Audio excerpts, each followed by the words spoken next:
प्रिय मित्रों नमस्कार। स्वागत है आप सभी का आपके अपने चैनल ज्योतिष कुंडली पढ़ना सीखे में। जैसा कि आप देख पा रहे हैं कि आज हम बात करेंगे व्यय भाव की, यानी खर्च के भाव की। इसका ये पार्ट 2 है। आपको खर्च का ग्रह पहचानना मैं इस वीडियो में भी सिखाऊंगा और पिछले में भी सिखाया था। और जब आप उस ग्रह को पहचान जाएंगे कि हमारी कुंडली में वो ग्रह कौन सा है जो खर्च को देख रहा है, तो वो आपके कुंडली में 12 घर होते हैं, उनमें से कहीं ना कहीं बैठा हुआ होगा। तो 1 से 6 तक भाव, 1 से 6 तक, जैसा कि मैंने ये बनाया था भाव 1 से 6 तक मैं पिछले वीडियो में बता चुका हूँ। और अगर आपका 7 से 12 भाव में बैठा है तो वो आप इस वीडियो में भी समझ सकते हैं। चलिए शुरू करते हैं। कि देखिए, आपकी कुंडली कुछ इस प्रकार होती है। प्रत्येक कुंडली में पहला घर यही होता है। ये पहला घर लिख रहा है, ये पहला घर है। ठीक, यहाँ 7 नंबर लिख रहा है, 8 लिख रहा है, 9 लिख रहा है, इससे हमें अभी कोई नहीं लेना देना। हमेशा पहला घर यही रहेगा। घर हमेशा इसी क्रम में रहेंगे, पहला, दूसरा, तीसरा, चौथा, और इसी क्रम में ये 12 तक आखिरी घर आ जाता है। ये 12 घर लिख रहा है, ये आपका आखिरी घर 12 है। ये व्यय का घर है। अब व्यय से हमारा क्या मतलब? खर्च। खर्च से मतलब धन खर्च से नहीं है, केवल धन खर्च से नहीं है। इस घर में जो भी ग्रह बनेगा, इसमें बैठा हुआ ग्रह नहीं, यहाँ जैसे राहु बैठा है, आपके में कोई और ग्रह बैठा होगा, वो आपका 12वें घर का मालिक नहीं है, यानी खर्चों के घर का मालिक नहीं है। इसमें जो नंबर लिखा हुआ है वो ग्रह आपके व्यय भाव का स्वामी है, यानी 12वें घर का स्वामी है। अब व्यय यानी खर्च से क्या है? अगर ये आपका जो भी ग्रह बनेगा इस नंबर के अनुसार जो मैं अब आपको सिखाने जा रहा हूँ, तो वो अगर जिस घर में जाके बैठेगा, अगर धन भाव में बैठेगा या आय भाव में बैठेगा, तो धन और आय पे असर डालेगा। अब यदि वो बैठ गया जीवन साथी के भाव में यहाँ पर, तो आपके जीवन साथी के गुणों पे असर डालेगा। सुखों पे बैठ गया, अच्छा होके बैठेगा, सुख बढ़ जाएंगे, बुरा होके बैठेगा, सुख घट जाएंगे। इसी प्रकार हम 1 से लेके 6 तक पिछले में बताया, अब 7 से लेके 12 तक इस वीडियो में बताएंगे। तो हम ये जानते हैं कि ये नंबर, यहाँ पर जो नंबर लिखा है उसके अनुसार हम ग्रह निकालेंगे। और यदि आपकी कुंडली में नंबर नहीं लिखा है तो नीचे डिस्क्रिप्शन में जाइए और वो वीडियो आप देख लीजिए, उसका लिंक मैंने दिया हुआ है। तो इस नंबर से अब हमारा क्या मतलब? हमारी कुंडली में नंबर हमने देख लिया, 12वां घर देख लिया। देखिए, ये इस कुंडली में 10 नंबर लिखा हुआ है और व्यय भाव हमेशा यही रहेगा, है ना। मैं आपको शुरू से सिखाता आ रहा हूँ, ये नंबर हैं और ये ग्रह हैं।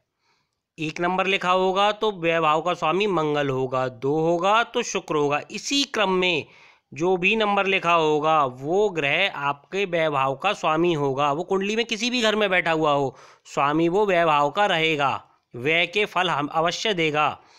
जैसे इस कुंडली में आप देख रहे हैं कि 10 नंबर लिखा हुआ है, 10 नंबर यानी कि शनि। अब शनि इसका व्यय भाव का स्वामी बन गया। कहाँ बैठा है? ये बैठा है 11वें घर में। देखिए, ये 11वां घर होता है। यहाँ लिखा है 6 नंबर, तो बनता है बुध। अब बुध कहाँ बैठा है? इसके दूसरे घर में। इस प्रकार आप ये भी जान पाएंगे अब कि हमारा ग्रह कौन सा बैठा और कौन से घर में बैठा है वो, है ना। अब आपने ग्रह भी पहचान लिया इस लिस्ट से। चलिए और आसान करते हैं। ये मैंने नंबर लिख दिए हैं। 1 नंबर या 8 नंबर लिखा होगा तो मंगल होगा, 2 या 7 नंबर यहाँ पर लिखा होगा तो शुक्र होगा, 3 या 6 लिखा होगा तो बुध होगा, 4 नंबर लिखा होगा तो इस प्रकार ये चंद्र होगा, 5 नंबर यहाँ लिखा होगा तो सूर्य होगा, 9 और 12 होगा अगर तो गुरु होगा, 10 और 11 पे शनि होगा। अब हम ग्रह पहचान गए। आपका जो भी यहाँ पर नंबर लिखा है उसके अनुसार जो भी ग्रह बन रहा है वो कहीं भी बैठा हुआ हो, है ना। तो 1 से 6 तक हम बता चुके हैं। अब हम बात करते हैं 7वें घर में अगर वो बैठा होगा तो कैसे फल देगा। यानी व्यय भाव का स्वामी जो भी ग्रह बन रहा होगा, जैसे यहाँ बुध बन रहा है और बुध यहाँ बैठा हुआ होता, आपके में शुक्र बन रहा हो, शनि बन रहा हो, चंद्र बन रहा हो, जो भी इस नंबर के अनुसार बन रहा हो वो यहाँ बैठा हो, ये है 7वां घर, यहाँ पर बैठा हुआ होगा तो कैसे फल देगा। तो यदि वो ये जीवन साथी का होता है घर, अगर वो जीवन साथी के घर में बैठेगा तो जातक के चरित्र को वो डिस्टर्ब करेगा, यानी जातक चरित्र की दृष्टि से अच्छा नहीं होगा। जातक व्यसनी होगा, शराब मांस मदिरा का उसे शौक होगा।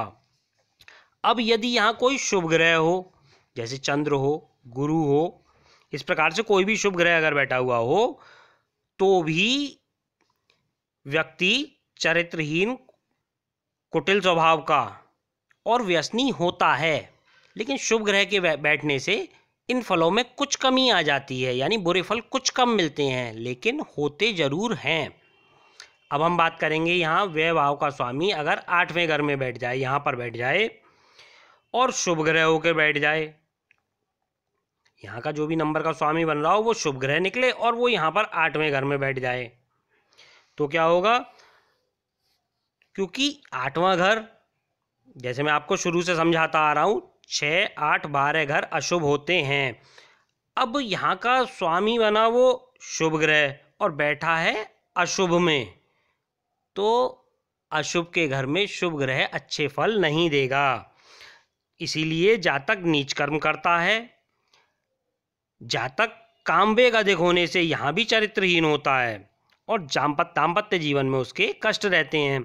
अब यदि पाप ग्रह बैठा हो, यानी कि यहाँ पर जो भी नंबर बन रहा है उससे शनि बने, राहु बने, मंगल बने, क्योंकि मंगल क्रूर ग्रह है, पापी ग्रह है। इसी प्रकार कोई भी अगर जो भी ग्रह बन रहा है आपका वो पापी ग्रह हो या अशुभ ग्रह हो और वो यहाँ बैठ जाए, यानी बुरा घर में बुरा ही आकर बैठ गया। चोर का साथी चोर, बुरे को बुरी संगति अच्छी लगेगी, उसी प्रकार यहाँ पर वो बुरे में बैठ गया तो वो अच्छे फल देगा, है ना। तो अब यदि पाप ग्रह होगा तो शुभ फल तो मिलेंगे। अब यहाँ अगर वो नीच का होकर बैठ जाए, अगर आप उच्च नीच और ये सारी चीज़ें बेसिक नहीं जानते हैं कुंडली की, तो मैंने नीचे डिस्क्रिप्शन में लिंक दिया हुआ है, आप पार्ट 1 से 6 देख लीजिए, आपको समझ में आ जाएगा। अब यहाँ अगर पापी ग्रह बन रहा है और वो यहाँ पर बैठ के नीच का हो गया तो उसने यहाँ की नीचता भंग कर दी। नीचता भंग करने का मतलब है यहाँ नीच भंग राजयोग बन गया और यहाँ से शुभ फलों की प्राप्ति होगी और दीर्घायु होगी। अब हम बात करेंगे व्यय भाव का जो भी स्वामी बनता है आपका ग्रह, वो यहाँ 9वें घर में बैठ जाए तो जातक धर्म में आस्था नहीं रखता, लेकिन आस्तिक होने का ढोंग करता है। अब यदि कोई शुभ ग्रह यहाँ बैठ जाए, यानी यहाँ का होके यहाँ पर 9वें घर में शुभ ग्रह बैठ जाए, तो जातक धार्मिक होगा और धार्मिक कार्यों में रुचि भी लेगा, क्योंकि ये भाग्य का और धर्म कर्म का ग्रह है। अब हम बात करेंगे यहाँ व्यय भाव का जो भी स्वामी है वो 10वें घर में यानी कर्म भाव में बैठ जाए, है ना, और वो भी पाप ग्रह होके बैठ जाए, तो जातक का दाम्पत्य जीवन सुखी नहीं होता।